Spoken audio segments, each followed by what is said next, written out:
नमस्कार दोस्तों। आज़ादी के 20 सालों तक इस देश के अंदर एक साथ ही चुनाव हुआ करते थे।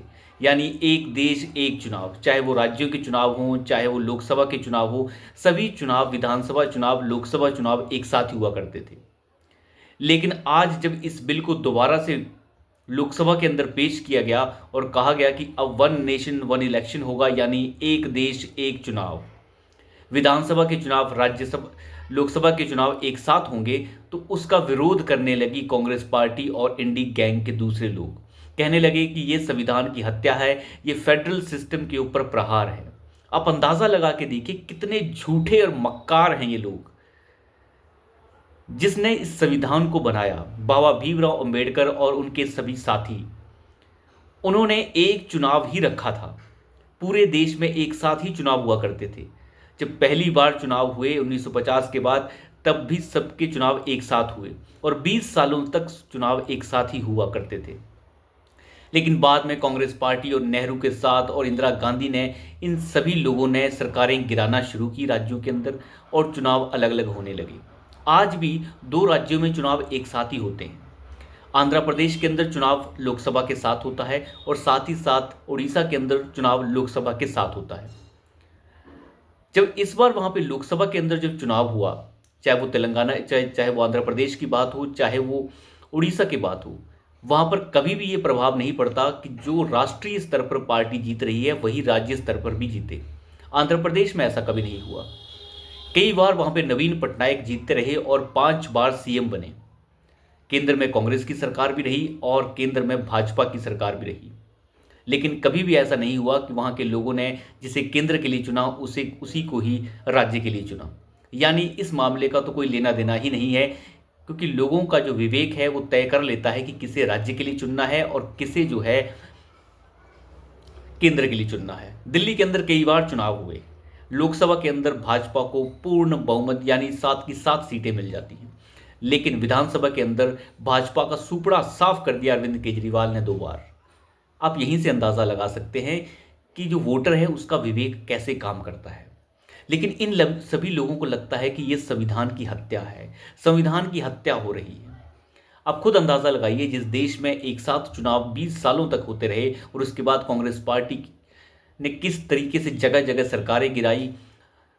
लगभग आप मान के चलिए 55 बार से ज़्यादा कांग्रेस पार्टी राज्यों की सरकारों को गिरा चुकी है आज तक। जगह जगह के ऊपर राष्ट्रपति शासन लगा दिए गए। लेकिन प्रधानमंत्री मोदी का जो एक दूरगामी दृष्टि है, उन्होंने पहले ही कहा था कि हम एक देश एक चुनाव लाकर रहेंगे और वो अब होने जा रहा है। बिल को पेश कर दिया गया है और इसे अब ज्वाइंट पार्लियामेंट्री कमेटी जो जेपीसी है उसके पास भेज दिया गया है, ताकि इसके ऊपर विस्तार से चर्चा हो सके, हर दल इसके ऊपर चर्चा कर सके। और इसके अंदर कोई असंवैधानिक बात नहीं है, ये सभी लोग जानते हैं। कांग्रेस पार्टी और उसके साथी दल जितनी मर्जी छाती पीटें, उससे कोई फर्क नहीं पड़ने वाला है। इन लोगों की सुनने की आवश्यकता अब है ही नहीं। देश में जो अच्छे कार्य होने हैं उनको आगे तक लाना चाहिए, क्योंकि बार बार चुनाव होने से बहुत पैसा और समय खर्च होता है। तो उस सभी चीज़ों को अवॉइड करने की आवश्यकता है, जिसे आज जो है वो कर दिया गया है। अब इसका अंजाम कब दिया जाएगा ये बहुत जल्द आप देख पाएंगे। जब जेपीसी अपनी रिपोर्ट पेश करेगी तो मुझे लगता है कि इसके ऊपर आगे की कार्रवाई शुरू हो जाएगी। जिस तरीके से 2028 तक जो है परिसीमन होना है, लोकसभा की सीटें बढ़नी हैं, तो उन सभी चीज़ों के बाद महिला आरक्षण लागू होना है। जो 35% आरक्षण है महिलाओं को लोकसभा के अंदर, वो सभी चीज़ें होने के बाद मुझे लगता है ये सारी चीज़ें सॉल्व हो जाएंगी और वन नेशन वन इलेक्शन की तरफ हम बढ़ जाएंगे। इसमें बड़ी खूबसूरती से कुछ चीज़ों को ऐड किया गया है। मान लिया एक समय पर चुनाव हो जाते हैं, लोकसभा के भी और विधानसभा के भी, और कोई भी राज्य की सरकार अगर गिर जाती है तो फिर क्या होगा?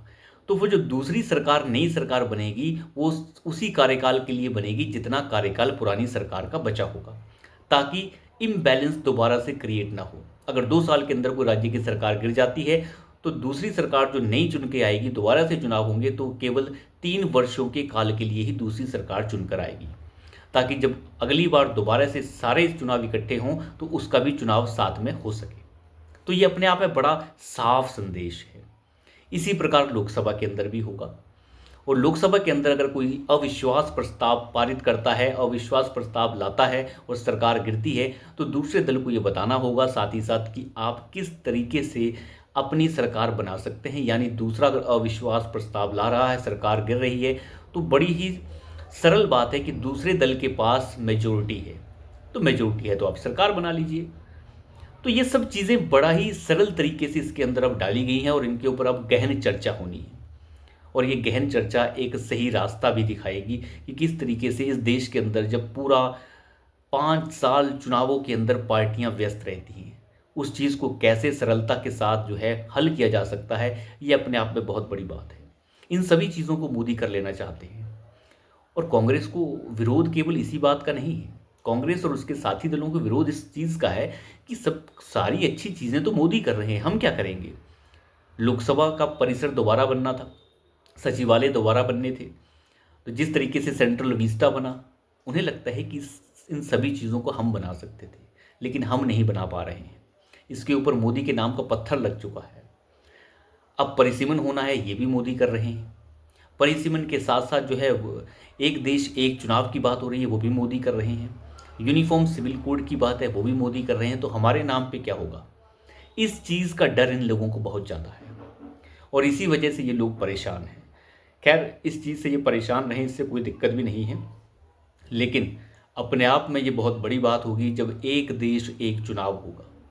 ये सबसे बड़ा अहम मील का पत्थर साबित होगा भारत की राजनीति में। तो अभी के लिए इतना ही। धन्यवाद।